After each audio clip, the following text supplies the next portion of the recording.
No fucking way. Cars. There are actual cars driving in the street right now. There are birds chirping and shit. You can actually hear the sounds of, well, sounds. I sound like a broken record at this point, but this is crazy. Why did that work? How did that work? Time seemed like it was essentially frozen for what felt like days, and the only thing that would get it to start again was by doing exactly what Jim told me that they wanted. By reading. So clearly whatever it is that is controlling everything and controlling this house is somehow connected to these letters. But I'm still struggling to even see a connection. Other than a couple that actually seem like they could be somewhat connected, they just seem completely random. And the topics just seem all over the place. Just today, we had letters about a muddy puddle with a pair of glowing eyes smack dab in the center, and one about a young woman whose parents seemed to have been switched after a tragic accident that happened during a snowstorm after seeing some kind of moose man? Were-moose in the road? And then, what feels like years ago at this point, there were letters about a mother who was convinced that her young daughter has been replaced by some sort of monster because she wasn't sad about a little kitten that passed away. And then there was the first letter, which brought up a guy that has begun hearing and seeing a ghost woman that looks like she's fresh out of the 1800s or something. I didn't even make the connection between the car accident letter and the poor little cat letter until just now. They do sound pretty similar. Minus the fact that the young girl's parents refused to say a word. And honestly, I think the weirdest thing about all of this, even counting the time thing and the inability to leave my house, is that it's starting to seem like my memory is coming back. At least partly, anyway. I can't even really describe it, but it almost feels like there's this fog in my brain that seems like it's dissipating a bit. I'm starting to remember things that I haven't even thought about in, damn, probably over a year. I'm just being dramatic. That would be impossible. If things are normal now, I might be able to explain to my mom what has been going on. Maybe. Okay, it's ringing.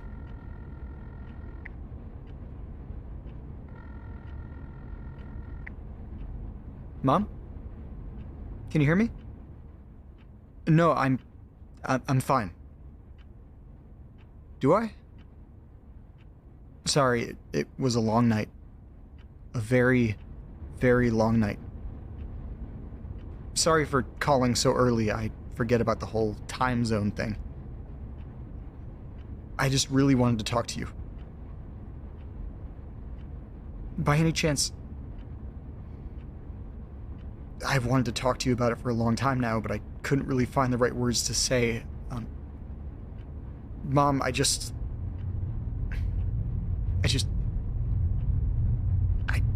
feel great.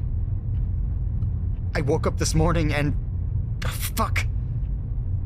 Damn it. It's happening again.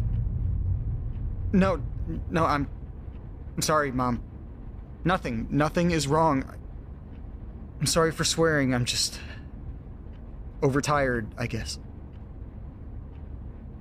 Mom? Have you been listening to my podcast at all? The audio diary thing I've been uploading like every day? You really have no idea what I'm talking about? Mom, we've talked about it before. We talked about what I was gonna do right before I moved. Remember? Nothing. Well, I see where I get my memory from. Nothing, Mom. I didn't say anything. I'll let you get back to bed, Mom. I'm sorry. Good night. Morning. I love you. I guess I shouldn't really be surprised at this point. I guess there's one person I can call.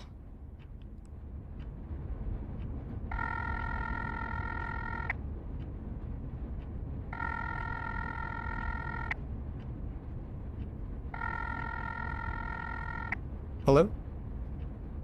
Officer? Hello? Who is this? Oh, hello, officer. It's Nate. From a few days ago. I'm the guy with the audio diary thing. I know who this is, Nate. Why are you calling me at 8 a.m.? Well, John. Excuse me? My name, it's John. I figured it'd be better for you to call me that than awkwardly calling the officer whenever you refer to me. Now, Nate. Why exactly did you call? You gave me your card. You said to give you a call if I ever just wanted to talk to someone. So I figured I would try. Something very weird happened last night and I need to talk about it. I just tried telling my mom about it, but I couldn't find the words. Well, actually, I could find the words, I just wasn't able to say them. I was thinking of the words that I wanted to say, but my mouth just refused to make the words. Nate, I'm going to ask you a question. And I need you to be honest with me. Have you been drinking lately? John, I haven't drank anything in, honestly, what feels like days. That's technically true. What was that? Nothing. Well, let me tell you what's been going on, if I can. I'm sure you can. Just try. Okay. First, I have a question for you. How was your night last night? It was fine, I guess. I got off my shift, grabbed a quick bite to eat, and sat down on the couch, watched a movie, and quickly passed out around 11, I believe. How about yourself? The night wouldn't end. Long night? What exactly happened? Something really weird happened when I was at Jim's house. The landlord. How's your dog, by the way? She's doing great, thanks. But, nothing about what happened at Jim's house.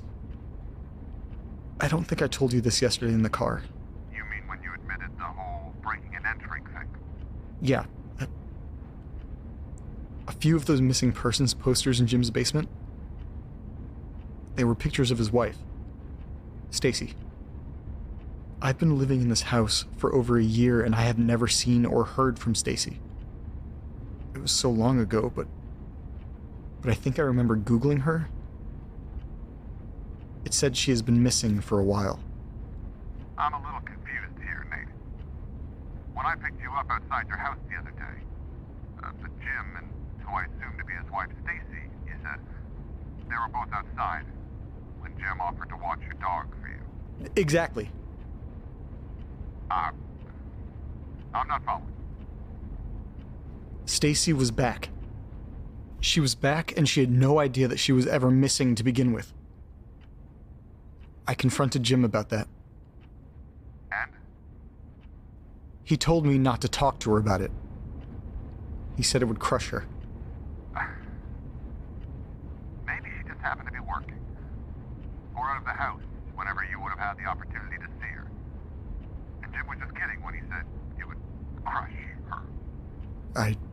I really don't think so. But there's more that happened that night. Go on. Do you remember when I told you about my girlfriend, Jess? And how she just disappeared one day? Yeah. You said you moved here to live with her sister. I said that's what the family and police told me. But Jim said that if I ever want to see Jess again, I need to do exactly what they say. Exactly what? Who said? They, that That's a really long story. I have a couple of theories about that, and they're all half-assed, and I have no way of getting any more info on them. I have time. Well, remember I told you about those really strange letters in my basement? Your cellar. Yeah. Wait. Do you listen to my show? What are you talking about? Nothing. Never mind. Well, a few of those letters refer to something as they. I think whoever they are could be the same they mentioned in the letters. It's either that or those people that held me captive in my basement, but all of that is such a blur. Excuse me? What? You were held captive? I think. I don't know. I have a recording from a few months ago that I can't really explain.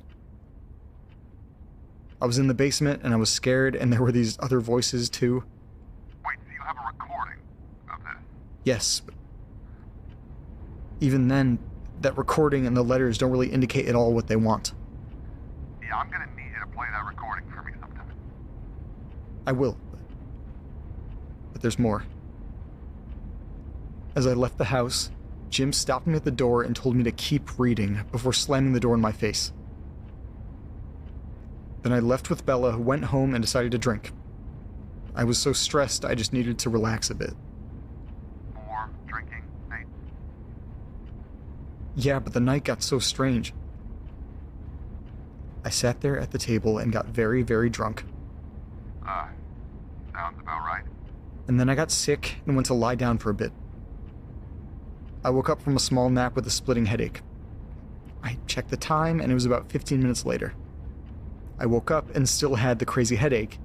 After that, I went back to bed to rest off the headache. When I woke up, the headache and hangover were completely gone. It was as if I slept for a full 10 hours. Okay. What's so weird about that? 10 hours is nothing. According to my phone, my clock, and my microwave, only a few minutes passed. I slept off one of the worst hangovers I've ever had in the span of a few minutes. Okay. That is a little weird. That's only the half of it. And then I remembered what Jim told me right before I left the house. Keep reading. Huh. So I went down to the basement, grabbed a handful of those stupid letters, and brought them upstairs to read. With each letter that I read, time seemed to slowly start, I don't know, working again? And you don't think the heavy drinking was a factor in this? At all? No, I don't.